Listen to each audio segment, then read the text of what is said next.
Hey guys, it's the Reacting American. I'm gonna keep this one pretty short.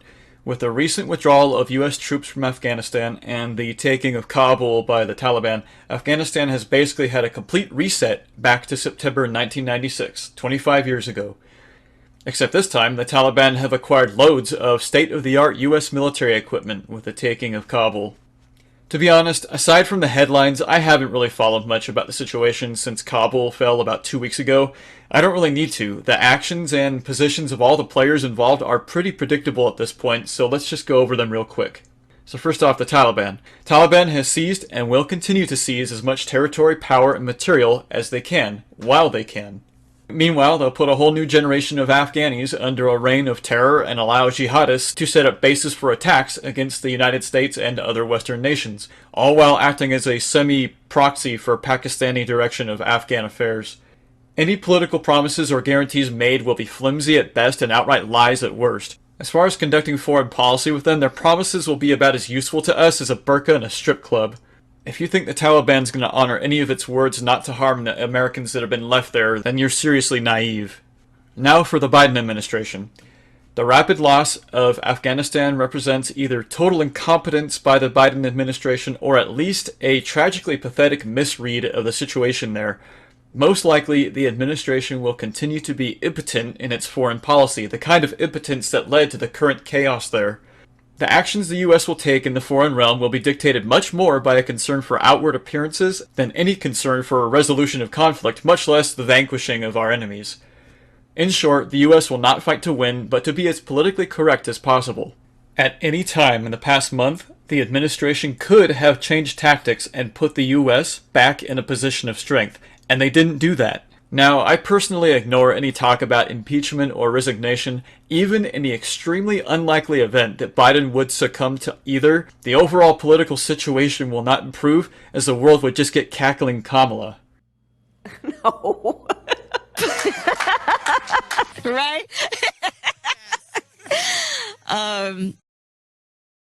As far as the US military goes, the US military has probably done the best it can to exfil in an orderly fashion, a task which has been considerably compromised by the Biden administration's apparent lack of knowledge or planning in the matter. The military is full of competent and tenacious people with the best equipment in existence who will be handcuffed and paralyzed to do anything by their government. Now let's talk about foreign enemies. Jihadist groups like ISIS, Al-Qaeda, and Hezbollah will recognize the lack of regard, seriousness, whatever, the current US leadership has shown for an existing threat. They already knew the withdrawal of US troops would provide the opportunity to set up camp again, and now a chaotic withdrawal leaves them with the impression that we are either abandoning the fight or our determination in the struggle is weak. They will want to capitalize on this as evidenced by the suicide bombing at Kabul airport, which, as I understand it, resulted in the single deadliest day for the US military in the past decade. Now, our more powerful enemies like Russia, Iran, and China look upon the events and it becomes apparent that they are facing a United States which is led by incompetence at worst and weaklings at best. If the Biden administration does not change its position and tactics in the coming years, you will likely see a repeat of events similar to those that we saw during the Carter and Obama years. An imbalance of weaponry and geographic strategic position in favor of our enemies, and a general disrespect for US power abroad. Incidents like the taking of US servicemen hostage, the commandeering of US ships, Iranian jets strafing US ships, Chinese belligerency in the South China Sea and Hong Kong, these kind of incidents will likely increase in quantity and severity, though the Western media will most likely diminish and downplay such incidents as long as there's a Democrat in office. Alright, lastly, our foreign allies. The hasty removal of US support for our Afghani allies reflects poorly on our commitment level to other allies abroad. Taiwan, South Korea, Japan, they all must now question the potential responsiveness of the United States should their sovereignty be threatened or violated by China and/or North Korea. They may seriously consider nuclearization as an alternative to a reliance on US military power. I'm pretty sure they already have a contingency plan for this in place. Israel, having its own existential problems to consider, may seek out friendlier nations to supply it and support it. Now, whereas this would make a lot of leftists and Democrats happy, it's not good for stability of the region as a whole. So what does all this mean going forward? Well, the United States and the West as a whole faces the dilemma which all civilized nations face. The problem of trying to reconcile acts of violence necessary for victory with our own concepts of civility. This dilemma is frustrating to civilized people because war itself is not civilized. At the heart of the idea of civilization is the concept of deferral of gratification. But if there's anything that history tells us, it's that wars are not won by tactics of deference. Wars and conflicts are ended when one side conclusively knows that they have lost. This often means war must be fought with tenacity and brutality to the point that one side decides that almost anything, including unconditional surrender, is preferable to continued fighting. At the very least, civilized people should familiarize themselves with the attitude required for fighting a war to win it. Here are just a couple examples of what this looks like. The next 48 hours, America will be in control of most major airports in Afghanistan. Any resistance we meet from the Taliban or otherwise when we seize these airports will be destroyed completely and without mercy. Any person that interferes with these operations will be killed. We are advancing constantly, and we're not interested in holding on to anything except the enemy.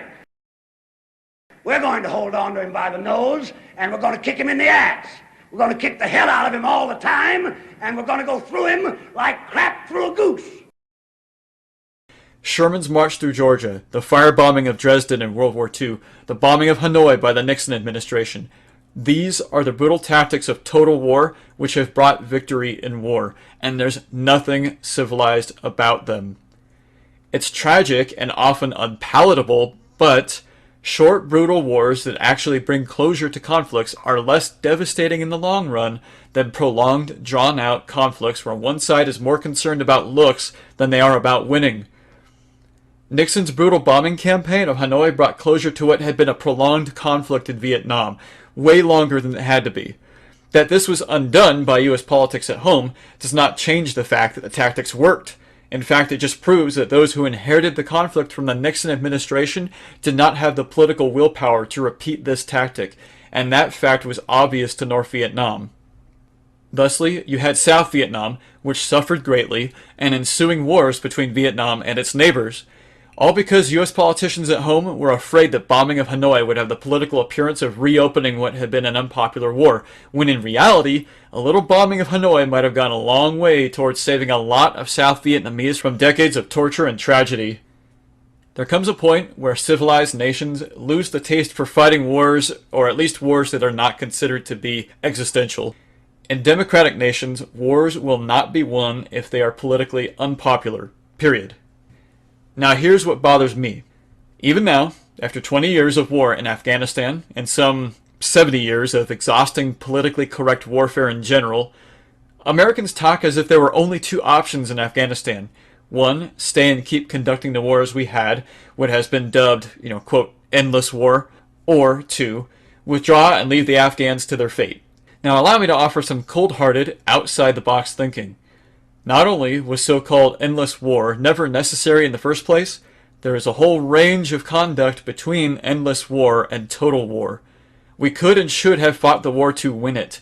This doesn't mean giving the U.S. military carte blanche to slaughter women and children. There should be no doubt that with our power, precision weapons, and other technology, we could have conducted a war resulting in a Taliban which felt compelled to unconditional surrender, and a Pakistan which reduced or ceased its meddling in Afghani affairs.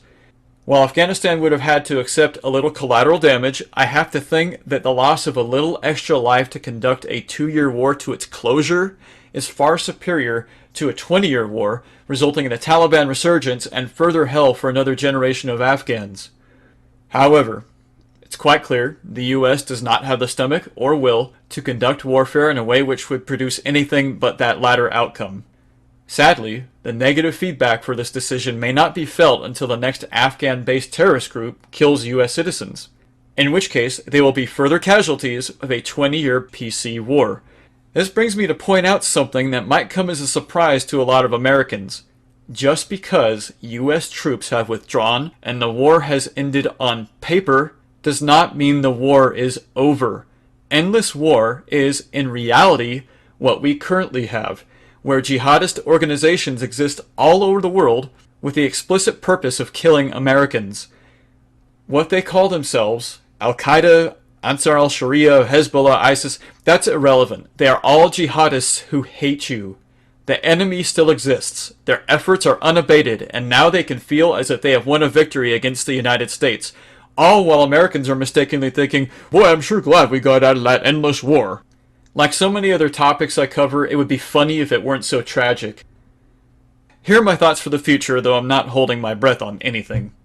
If we're going to get out of Afghanistan, fine. Notwithstanding the terrible withdrawal, it was the right move to leave Afghanistan. Again, if we were going to continue to conduct PC war, and there's no reason to think that we were not.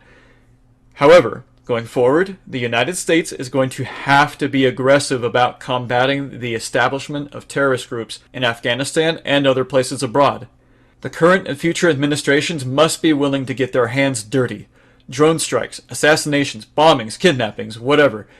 Having said that, I do not have confidence that either the current administration or the American voters will be able to recognize and neutralize the jihadist threat. The best thing Americans can do is come to the realization that their nation, their culture, does not have to be perfect to be good. The nuclear bombing of Hiroshima was horrible, but the fact it was used to end an increasingly costly war between a free nation and a tyrannical nation as quickly as possible should be enough for Westerners to still feel good about their nation and its history. It doesn't mean you enjoy the fact that Japanese civilians suffered from the A-bomb, but it does mean that you accept it was potentially necessary to prevent endless or attritional war. With the exception of the first Gulf War, endless, unresolved conflicts and wars is pretty much what we've had since the end of World War II. Korea was one, Vietnam was one, and now Afghanistan could be added to the list. 20 years, billions of dollars, thousands of lives, Afghani and Western alike, have perished, and why? Because the West no longer has the will to power. Hardball is not an option anymore. The idea of taking the fight to the Taliban and their Pakistani supporters isn't even on the table. So let me wrap this up with some final thoughts and advice for my fellow Westerners, who I wish to see prosperous and successful. In our current world, if you are not going to play hardball, you at least need to convince your enemies that you might play hardball. That aspect of Trumpian unpredictability serves a very logical and useful purpose. I don't care if you don't like how it sounds. North Korea best not make any more threats to the United States. As I said, they will be met with fire, fury, and frankly power, the likes of which this world has never seen before. Unpredictability is a strong deterrent.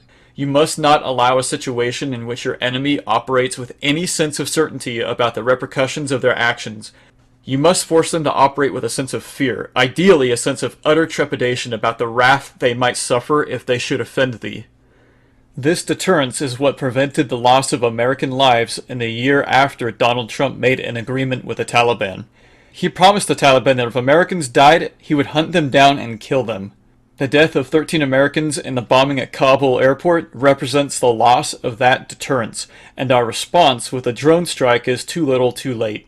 If the West loses this deterrence, it will suffer losses from an opponent which does not handcuff itself by playing by the Marquis of Queensberry rules and has no compunction about targeting innocent people. My fellow Westerners, you are so used to nothing but unmitigated peace and prosperity that you are dismissive of the very idea that brutality has any usefulness in the international arena. Having lived so long in peace, you have been pacified. Not experiencing the threat of an enemy, you have forgotten the necessary psychological tools for combat. You have delegated the responsibility of protecting yourself and loved ones to the state, to police in the domestic realm and military in the foreign realm. You want to be protected, but you don't want your protectors to get their hands dirty, even if this means more of everyone will suffer in the long run. The world is full of nasty and vile jihadist enemies who will torture you and end your life just as soon as look at you. Given the opportunity, they will crush the United States and the culture you so callously take for granted. They will relish in their victories and piss on your mutilated corpse. 20 years of war in Afghanistan have taught our enemies something very important about us. Our resolve has been tested and found desperately wanting. My fellow Westerners, if you care about your nation and your culture at all, you best buck up and harden thyself to the harsh realities of warfare before it is too late to be on the winning side of it. This is the Reacting American, and until next time, I'm out of here. I'm angry. Waste always makes me angry, and that's what all this is, sheer waste.